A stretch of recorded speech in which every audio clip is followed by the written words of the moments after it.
going to go ahead and play the title track on his new album called Jazz Party. And that's what this one is called, Jazz Party. All night long, we're gonna have a jazz party to the break of dawn. We're gonna have a jazz party all night long. So won't you come uptown? We're gonna party to the break of dawn. We're gonna have a jazz party and have some fun. So while that music's playing in the background, just let you know that you're watching Love Sync TV. This is Love Sync Ministries, and this is Love Sessions.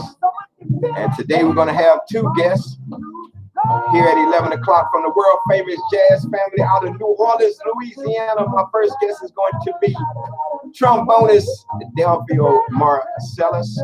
Later on this evening at 6 o'clock, I'm going to have gospel poet Christopher G.F. Soldier. That's at 6 o'clock today. But right now you're listening to these are what you call them old school jazz. This is jazz before you do all that synthesizing keyboard and stuff. This is straight up the stand-up bass player, the trombone, the piano. It's the old school jazz, not that Kenny G stuff. If you're talking about Kenny G, get mad. So you have to stick to the old school jazz with Delphio Marcellus. So, and if you haven't seen a true jazz set live like that, then you need to go check it out. Maybe we'll see if we can get him back up here to town one of these days. But you need to check that out.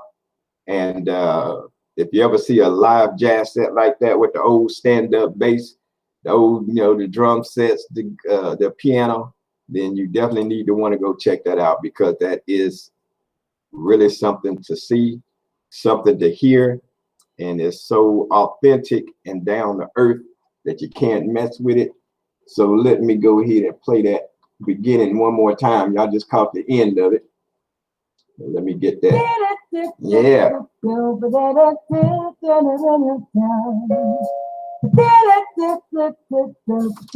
Yeah, that's something that you want to go see right there. So if you ever come to town, I know back in the day he came to Dallas a couple times. He went to Fort Worth a couple times. I know when I used to do promotions, I had him down in Killeen when I was staying down there in the Killeen Fort Hood area. So y'all make sure y'all want to check out a show. So we just wait for him to jump on. I've already sent him a text, and he's supposed to be getting it together. So we'll see what happens here with Mr. Marcellus. So while we are waiting on him, like I said, with this YouTube and Facebook stuff, we're trying to make sure we blow it up. We're trying to monetize both Facebook and YouTube, so then that way we can start giving the money back to you guys. So you guys make sure that you like, subscribe, as they say, click the notification buttons, all that stuff that they talk about. Like I said, the young folks know how to do all this stuff. I'm still getting used to it. So, but yeah, to make sure that you drive everything, you have to like, you have to comment. I don't care if you say, hey, what's up, what's going on, love the show, hate the show, you need to do this, need to do that, whatever the case may be. But you need to go ahead and like and subscribe and hit notification buttons and do comments. That's how all this stuff blows up and all this stuff gets monetized again, so we can start giving that money back to you. We want to be doing giveaways for you. So let's try to make this blow up. I know if they can blow up these old ratchet videos and folks fussing and fighting and world stars and all that kind of stuff, then I'm sure something that you can see people tell their story about when they got saved, how they got saved, and how they're moving on with this themselves, their marriage, their kids. And then most of them are doing some type of business also, how they got into their business. That might be something that can help you out to get you going. So make sure you do that. Also, if you're out there and you got something going on and you want to tell your story and tell about your business and everything, hey, hit me up on Facebook. Hit me up right there. You know how to do the messenger, or you can hit me up at lovesickministries@gmail.com. So hey, just make sure you do that. I'll talk to anybody. I don't care. So just go ahead and hit us up. And while we listening to this music, I'm gonna listen to this music and see if I can get a hold of him, see what's going on with him real quick. So y'all keep listening to Jazz Party, and I'll be right back with you.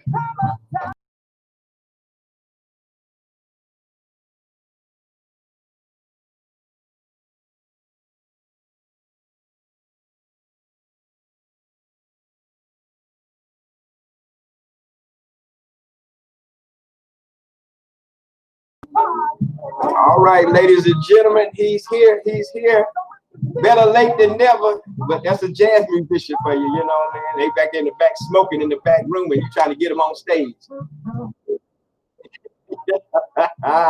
So, ladies and gentlemen, put your hands together.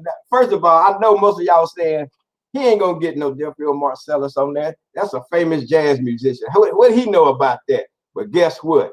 For all those that doubt, here you go. Ladies and gentlemen, put your hands together for my friend, Mr. Delphio Marsalis. And as your friend, I would tell you to wipe the camera so you don't have that haze. No, man, it's an old camera. I've been seeing that. But I'd rather y'all look good than me look good. You know what I'm saying? Man, it ain't even a question of that. Go ahead on and get you the real rag, bro. Yeah, I'm gonna get that. I'm gonna get that. See, nobody needs for Christmas, and then you just do that. Nah. See, nobody else is supposed to notice that, but now here you come. Well, yeah, man. Well, first of all, how you doing, man? Oh, I'm cool. I mean, you know, I'm here. That's part of it. Yeah. But every day I realize that's the biggest part of the battle is making sure you're still around to fight the war. Yeah, we'll get into a little bit of that. But right now, I like to start off my show by asking all my guests 5 quick questions to get the blood and the juices flowing. Are you ready, sir? Of course. All right. Here he go. Here he go. Well, let me ask you this. I'm changing this question up a little bit. What was your worst and your best show? My worst show. I did a gig with, that's kind of a relative statement. The one that pops into mind, we had a show with Elvin Jones, and I think, come to think of it, it wasn't as bad as I remembered though. But anyway, we had a long train ride that day, and Elvin's wife was Japanese, and she did a lot of she took care of all the logistics, but sometimes the translation wasn't right. So we're in Europe, and we got this long, I think it was like a 3 or 4 hour train ride, like a 3-hour train ride. And we had to make a connection. So we got on the first train, and it was a short period of time. It was like an 8 to 10 minute window where we had to catch the next train. So she frantically said, we got to catch the next train, catch the next train. So we got off the train and we ran across the platform, and we got on the next train, and went exactly back to where we had just come from. Oh man, that's crazy. So now I think we had gone 2 hours. Then we had to go back 2 hours. Now we're coming back 2 hours. Yeah. And then, then we had another 3-hour ride. It was like, so we literally traveled all day, and we got to the hotel, and it was like 15 minutes, and then we had to go to the show. Yeah. And it was just one of those times where we wanted desperately, because the people were really excited, man, and we just couldn't make it happen. We just so fatigued, man. It was just one of those things that stands out in my mind. It's okay. At least. What about the best show? The best show? I don't know that there's one. It's just not coming off. You can remember the bad better than. Excuse me, Killeen, Texas. Oh Lord have mercy, Killeen, Texas. Yeah, that was a memorable show. So we get out of Killeen, Texas, And this guy talking about he's the promoter and he got us in this auditorium and we get on the radio and he's on there like, man, you got to come down here. Anyway, it was a good time. Folks was coming in and they was looking like, what's going on here? Oh, man. All right. Well, let me ask I think one of our best shows we just had last year, earlier this year, and it was a thing called APAP. And APAP is the Association of Promoters and Presenters. It's in New York, and we've been trying to get this show for years. So finally, the agent hooked up a show for us, and it just so happened we'd be in New York. So I told my brother Branford, "Look, man, we're gonna be in New York, my Uptown Jazz Orchestra, and there's 16 of us in the band. I said we're gonna be in New York, so if you got some connections, hook us up with another gig." So for that APAP, we ended up doing 2 shows. We did the one show it was in the Village, and then the next night seemed like we had another gig, and then the night after that we were in at a place called the Iridium, and boy, the band was on fire. Yeah, the band was cooking. So that was probably January this year, one of our best shows. All right. And anyway, what was your nickname growing up? Delphus. Delphus. Yeah, they used to call me Fuss.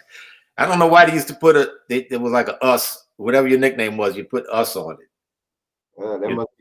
So Branford, they call him Book, so they call him Bookus. So Delphus, yeah. There you go. All right. So now, what month were you born? July. Leo. Oh, okay. All right. And what's your favorite holiday? Favorite holiday?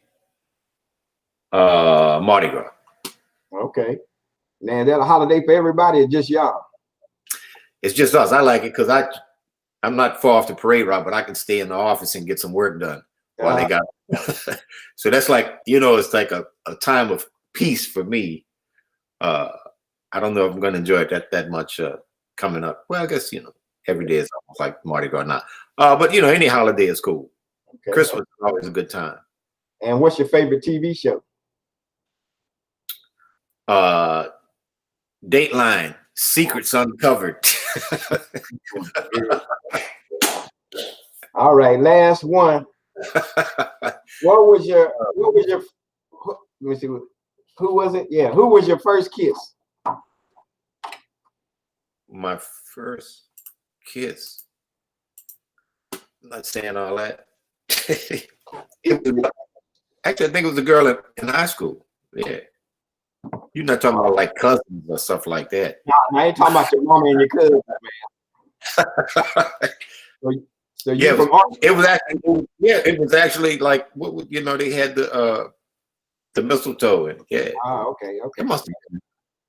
It wasn't that memorable. So, but I do remember that's what it was kind of like. Yeah. All right. So now usually I ask my guests at this time, let's get into it, how long you've been saved and all that kind of stuff.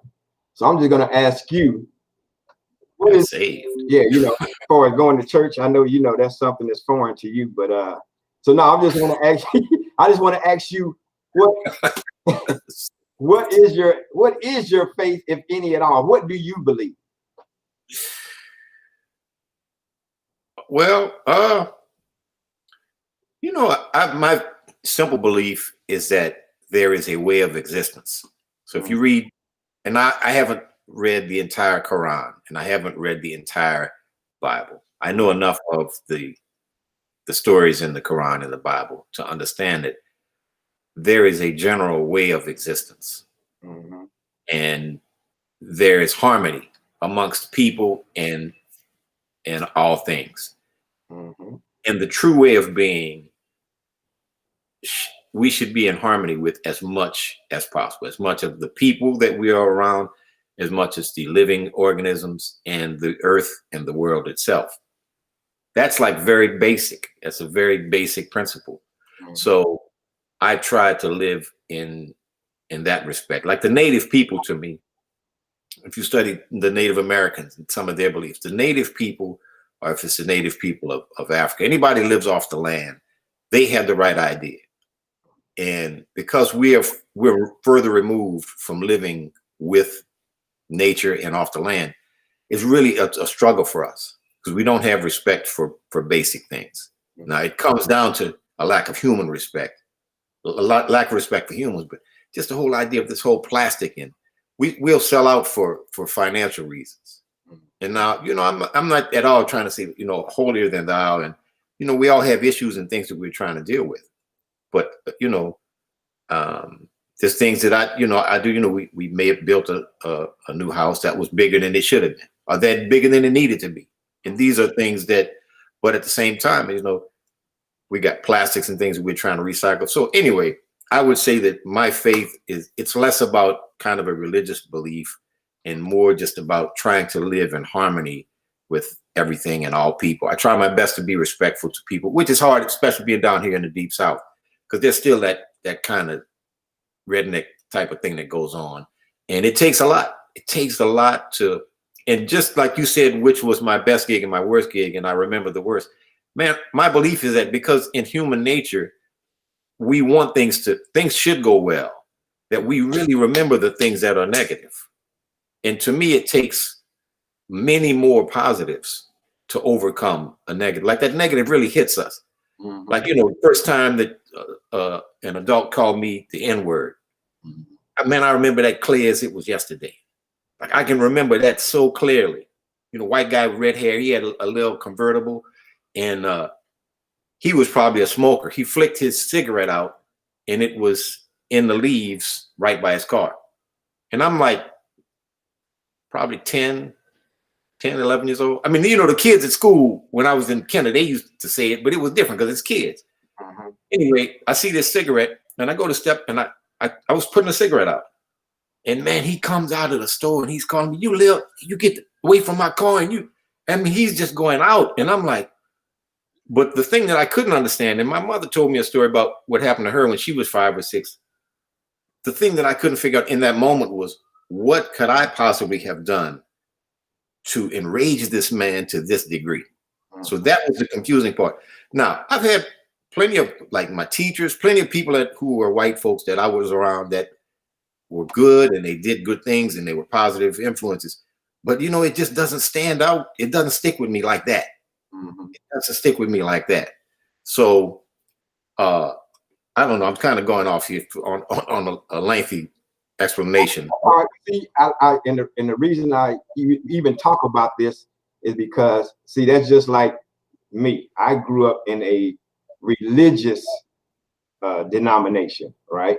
And so, so 5 years ago, when God hit me with the love about love, and he was saying that, the body is not showing my love, and then that's when that's what I went for. Our foundation of scripture, 1 John 4:8 says, he that loveth not knoweth not God, for God is love. So that means if you're not showing love, then you don't know God, because God is love. So that right there just changed my whole perspective of everything that I had known, learned, watched. It just changed everything. So if God is love, and then you go to 1 Corinthians 13, where they call a love chapter, where it says love is, and then you go down the list of love is patient, love is kind, love is this, love is that. You do all that. So that's what now my whole perspective is. It's basically what you were saying, love. So what you're saying is love everything.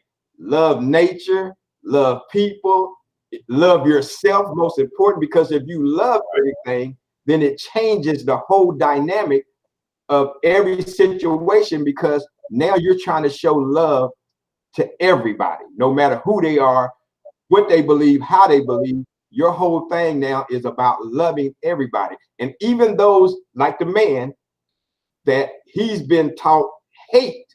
So you were doing something nice that he knew that it was wrong to flick that cigarette, because he could have started a fire. But for you at that time to go put that fire out, then, that was like, hey, how dare you do something that's good that I should have done, but I didn't. So now he taking his hate out on you.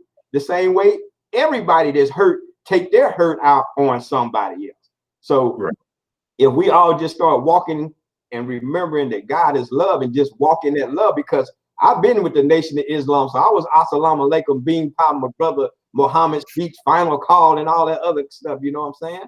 But I don't care what religion it is, who you say you believe in, you still have to love something. Something still says you still have to love. You see what I'm saying? No matter what, I don't care if you say you're a Satanist. If you're a Satanist, you still say you love Satan. You got to love something. So it all still comes down to what people don't understand. It still all comes down to you have to love the thing. You know what I'm saying?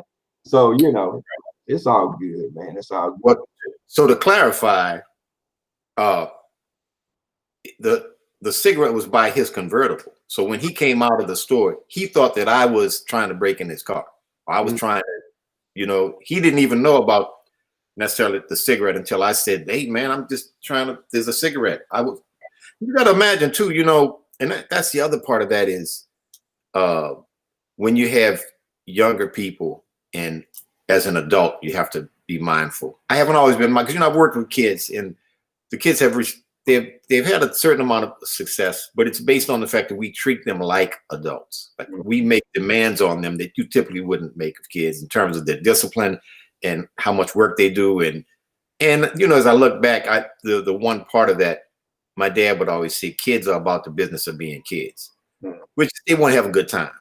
But I grew up with this thing, especially growing up in the 60s and you know, our parents were just like, you have to be mindful of being an adult from a young age because things are going to be expected of you and you're not, you know, it's just the way that society is. So from a young age, I find it, and now I'm trying to incorporate more of that, letting the kids have a good time. The kids have the right idea.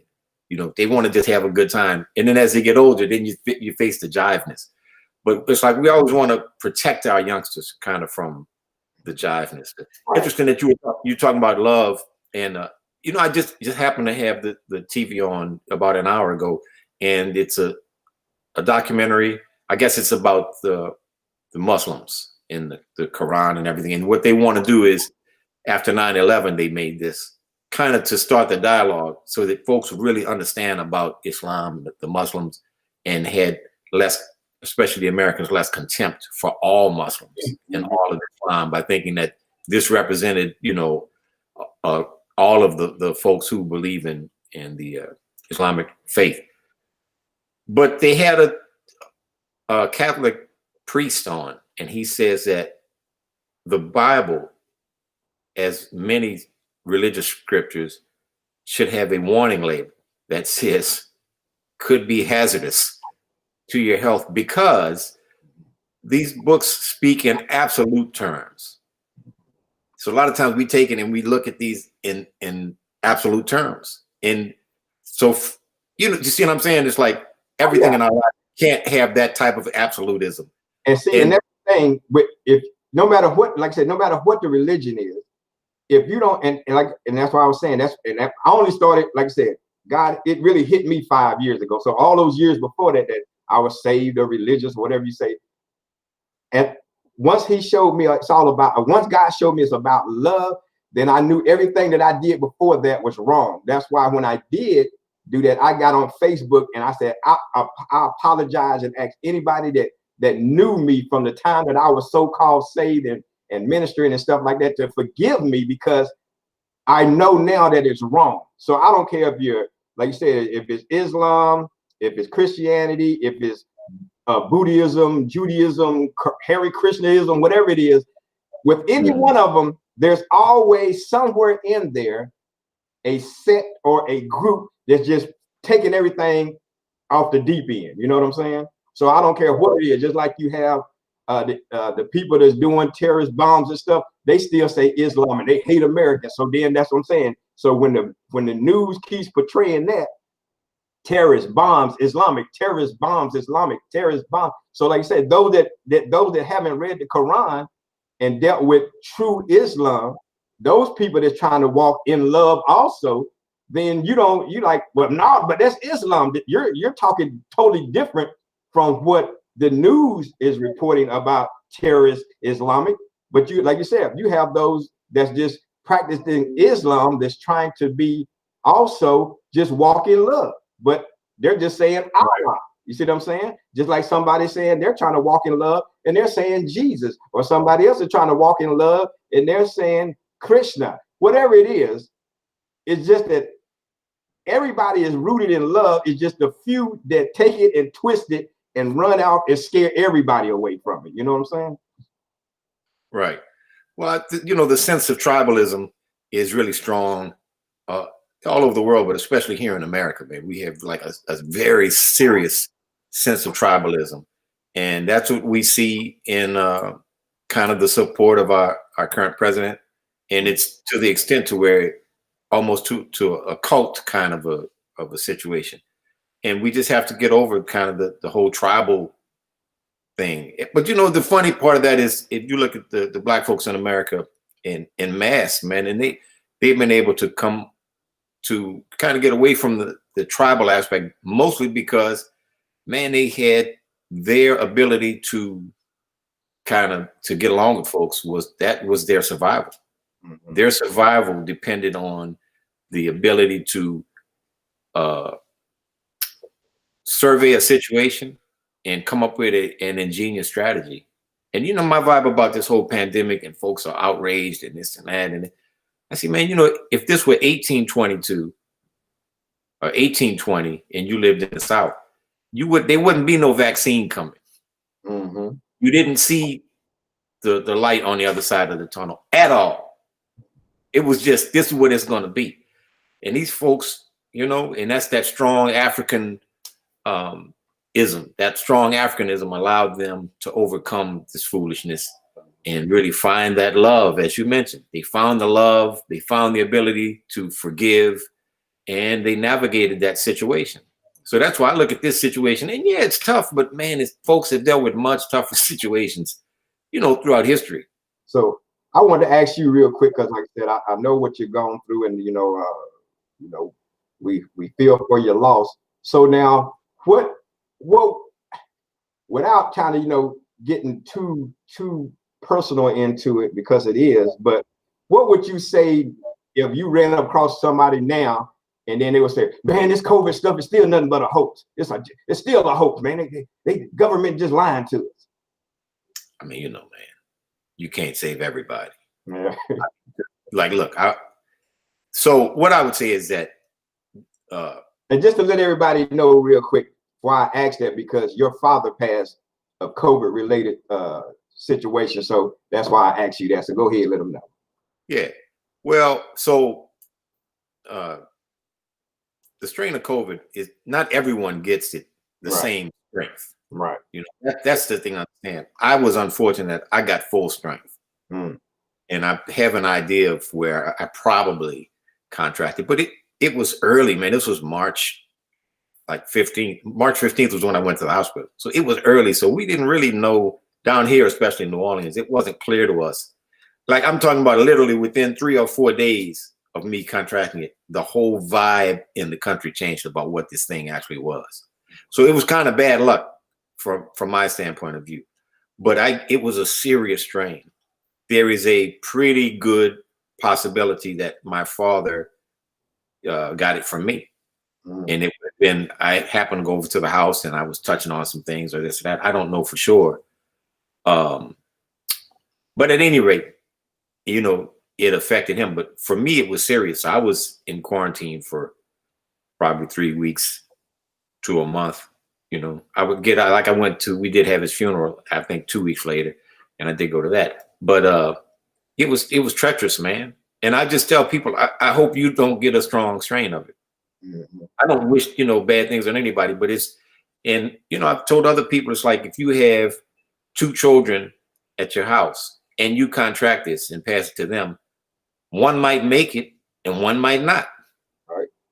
So hopefully for you, you know, it's the one that you love the most that makes it. Well, you know, you love. No, but I'm saying it's a callous way of saying it. But the point being to hit home with people that, look, don't just take this thing for granted. Right. I mean, it can be serious. Now, another issue we have is like we see all of these people have it and we don't see any effects like this. Oh, this one had COVID and this one has COVID and this star has COVID. So it's almost mixed messages because we're like, man, all these people have COVID, but they're not really being affected. And now we're seeing that all of the old folks are dying. You know, it's a serious thing, man. It's just, you got to protect yourself. And I hope, you know, people don't come across it.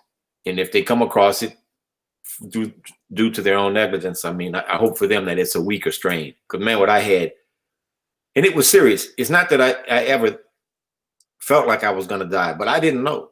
Right. Because I'm hearing that people are dying. And then I knew my dad had passed. So there were a couple of nights that were tough, man. You know, you really start to reevaluate. But I'm reevaluating what it is out here. So to me, it's like a new lease. I have new opportunity, and we try to make the most of it. But no, it's a serious thing, man.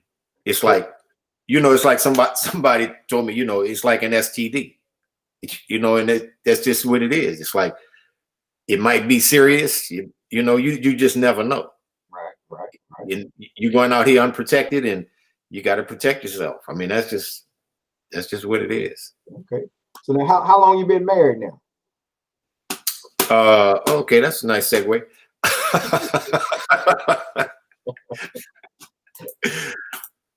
What year is this? 24 years, 9 days, and 12, 30, 40, 15 hours. And how many kids did you have during that time? 22 minutes. And how many? Just one daughter, one wife. Okay. And daughter's she's at Northeastern University in Boston. Okay. And so, you know, she's dealing with that. I mean, it's a situation where, you know, she went back to school, and just tell her, you know, she got to mask up, and it's a tough situation, but, you know, she's taking care of herself, and, you know, got lots of Lysol. So, yeah. So I just wanted to ask you, so from the good old single days of the traveling jazz musician, so how did getting married, being married, and have a child, how did all those situations change your life? Well, I mean, it's tremendous. I mean, you know, the main thing is that there is a certain kind of responsibility that you have to deal with. And you have to understand that it's not just about you, and decisions that you're making are, you know, it's about the family. I look back, it made me really respect and reconsider my own parents and kind of their situation.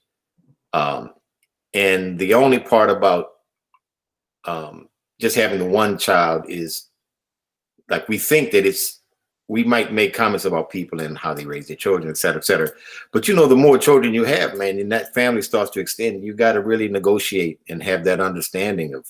So it kind of gives me a better appreciation, I'd say, for what they went through. And, you know, my parents were the ones that really kind of struggled, and, you know, they made it happen. So, but as far as what the question is, yeah, it was different. I wasn't traveling as much, you know. Back then I would do a lot of studio work.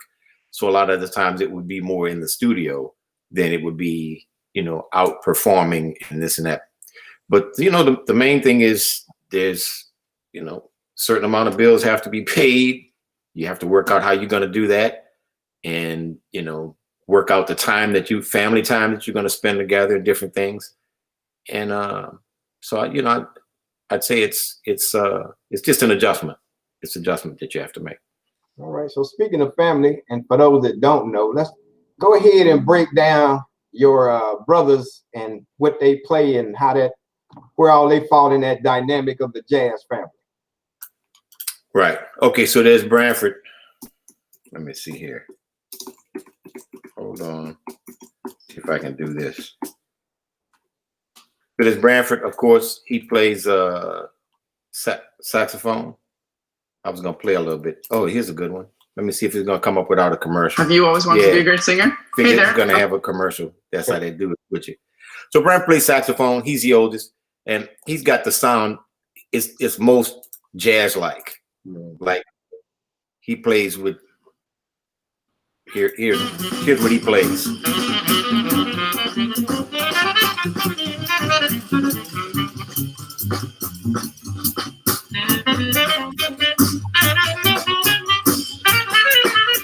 Now he plays a lot more than that.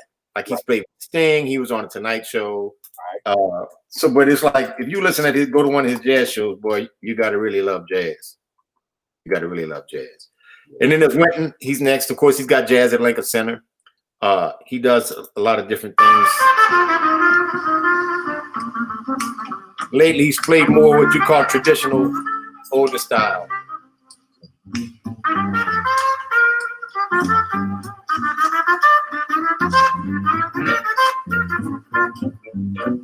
That's what he does. And then after Wynton, I have a brother named Ellis. Ellis lives in Baltimore. He does not play music, but he is my go-to he's the most read individual that I know. Like he can talk about the Quran and the Bible, and he's got notes that he's taken. And he has an interesting worldview that we often talk about, different things. And then after me is the younger brother, Jason, younger brother, Mboya. And Mboya has autism, so we're still working with him. He's here with me now, but he was staying with my parents, and then they passed on. So right now we're working that out with Mboya. And then Jason is the youngest, and Jason's like, he's just, kind of a freak of nature from the standpoint. I'm trying to find something here that's good for Hello, ladies and gentlemen. My name is Tim. Yeah. Okay, sure it is. So he plays the drums, right? He plays drums, and I think he wasn't in Killeen with me, but he came out early, man. He came out at like 12 years old, and now he plays vibes. Okay, here's something with him playing vibes. Okay, is this here? Where is he soloing? Here he is.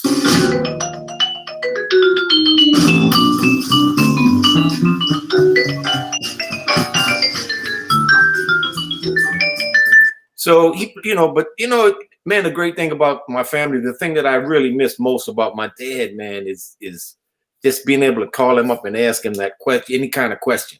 Because my dad was always before you go there, go ahead and let them know who your dad was. Oh, so my dad, Ellis Marcellus, he played piano. And the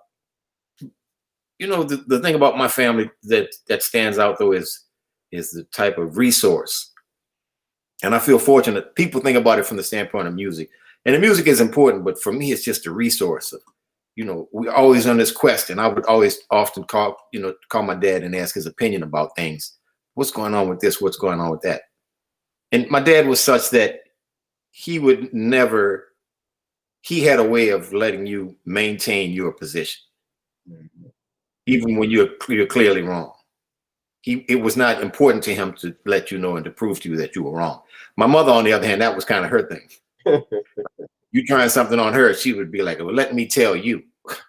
That was her position.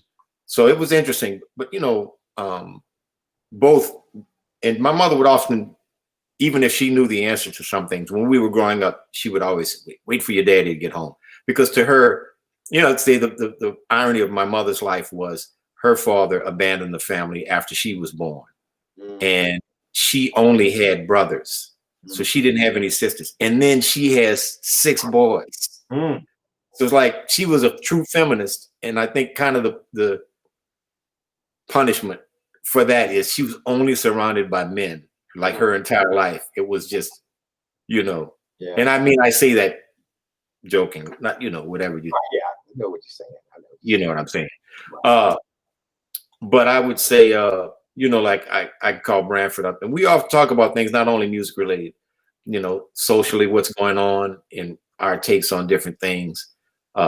Wynton is somebody that his understanding of business and organization and putting things together, he's a great resource to just call and say, hey man, how would you do this?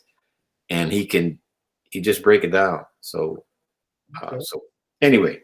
Okay, well, cool. Well, let's get into this right here. So talk to me, because you sent this to me a while back. So talk to me about that project right there, that Jazz Party. Yeah, Jazz Party. Well, I took a gamble in 2016. We recorded a CD. CD was finished, and it was going to be called Living Free and Running Wild. And then June the 4th, we did a gig. And sometimes at these gigs, we'll make songs up, and we just on the spur. of the moment we made a song of it. We asked the audience, say, what do y'all want us to put into musical terms? Like, give us an idea that we can make into music. And some wise guy says, make America great again. So we come up with this song, and it's actually ended up being, after a working out, it ended up being a really great song. And I took the gamble on naming the CD, Make America Great Again. Right. And I really was thinking that the election was going to go a different way. Which, had it gone a different way, you know, it would have been like funny. It would have been a funny, you know, a parody kind of CD. But unfortunately for the country, it went another direction. And then it turned into something else. So at any rate, having said that, after Make America Great Again, I'm like, I say, man, you know, we like to have a good time here in New Orleans. And I think people they became so disgruntled with that motto. So the people who really love that motto, you know, clearly they're not in sync with what that song represents to me. And the other people are just so disgusted with it. And I said, you know, we need to we have a good time. We're going to have a party, bring the jazz party. So that's the idea of the CD, because we have party music on Make America Great Again also, but because of the title, I think it's deceptive, and you might think that it's something other than what it is. Okay. I don't know if I explained that right, but anyway, so jazz party, that's just what the idea. We having a good time. Yeah, I was playing a little bit of it before you came on. Have me get a little listen to that. Yeah, and I like the Facebook thing that y'all did too, with all the different people coming in. Oh yeah. So they should go out there on Facebook and check you out. The way y'all put this together, how y'all brought on all the instruments and all the players and everything. Oh yeah. Yeah, that was our at-home video. Yeah. So man, you didn't send me that one. Make America Great Again? Yeah. Okay. You usually send me every time you come out with a project. You usually send me something. I didn't see that. Man, I did. You know, I didn't have your address.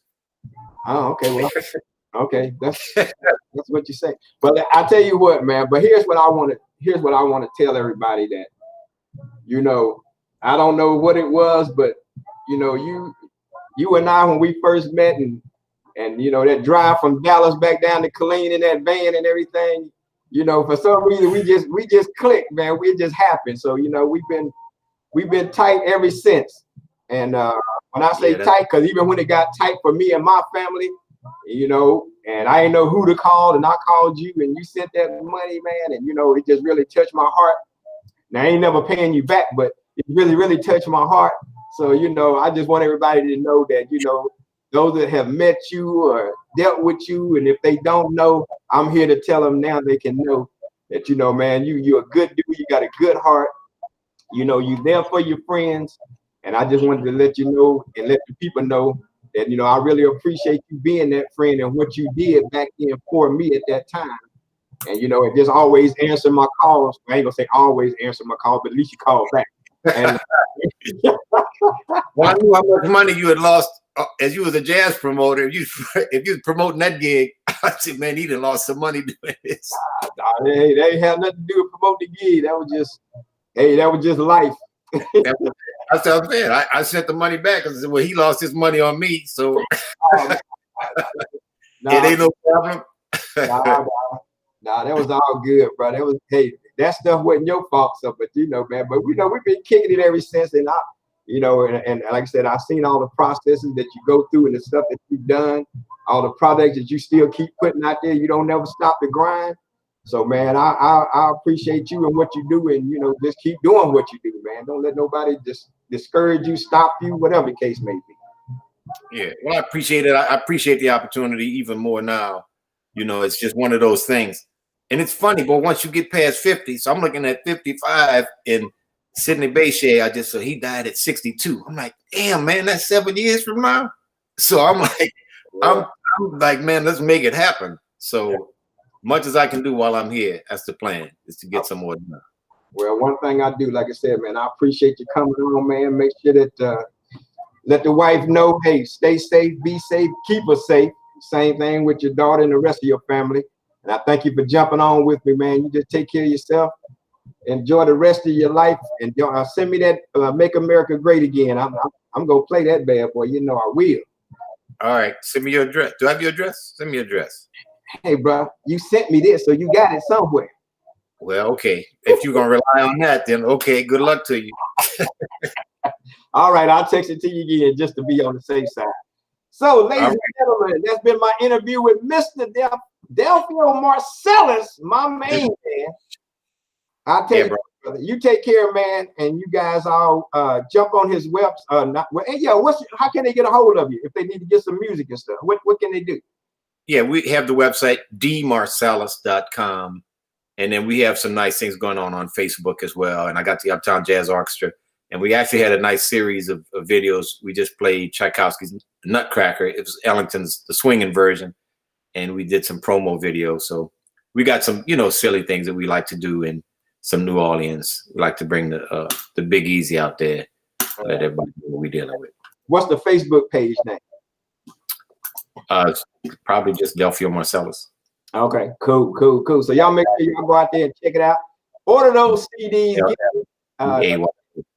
You got to be a true jazz musician though, because you can if you're looking for synthesizers and all that other kind of stuff, then you don't want this. If you want that real jazz, that real home. Yeah, but let's be clear. What we deal with is the funk. We got the funk coming too now. You got the funk with the jazz.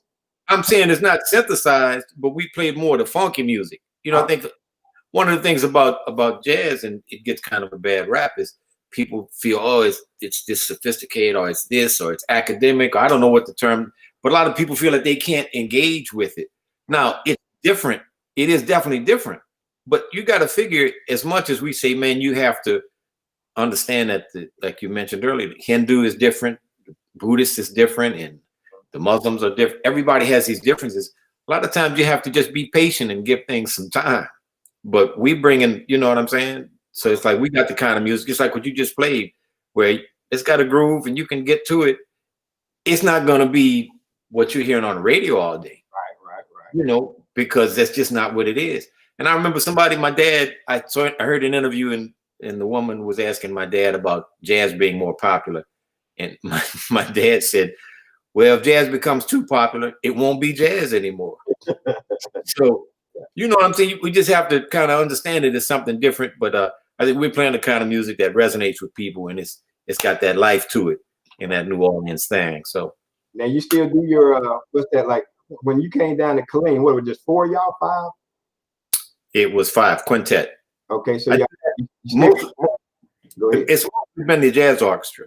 I do still do a couple of gigs. Well, there's no gigs happening now, but it's mostly the big band, and it's just such a band. The band is so great, we have such a good time. And you go on Facebook, we just did the Big Easy Holiday Bash. That was this past Sunday, and it's up there, and it's just it's a great band. It's one of those situations where it's like an extended family, and we really just cats that you see the gig and you see what I mean. It's just really, it's a great experience. All right, brother. Well, all right, man. So I appreciate you once again, man. And I'll get in contact with you. So, ladies and gentlemen, put your hands together for my main man, Mr. Delfio Marcellus. Woo! We're glad he's going. Get him off of there. Where's the hook? All right, bro. You take it easy, man. You too. All right, later. All right. So, ladies and gentlemen, that's been my buddy, Mr. Delfio Marcellus. Like we said, go check him out on his Facebook page, on his website. Go to dmarcellus.com. Make sure you check him out. Order that music. Get into that jazz. And I'm sure once all this stuff is over with, he'll probably end up back in the DFW area.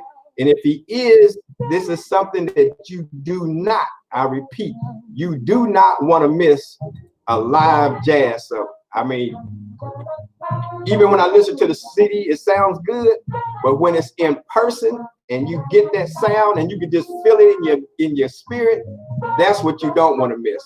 So once again, this has been Brother John McGriff with Love Sync Ministries. This has been Love Sessions. And remember, Facebook, go ahead and like it, comment. YouTube, it'll post tomorrow. View it. Click on the notification. Click on the subscription. Make sure you subscribe. Like I said, I want to blow this thing up where we can start giving this money back to you. It's about you. If we're going to be God and show love, so that means we're going to be giving back to you as God always gives to us. So until next time, you guys, oh, my fault. 6 o'clock tonight. I forgot my second interview is 6 o'clock tonight with gospel poet, Mr. Christopher G.F. Soldier. So you make sure you come back because you do not want to miss that. So until 6 o'clock, you guys stay safe and walk in love on a constant and consistent basis.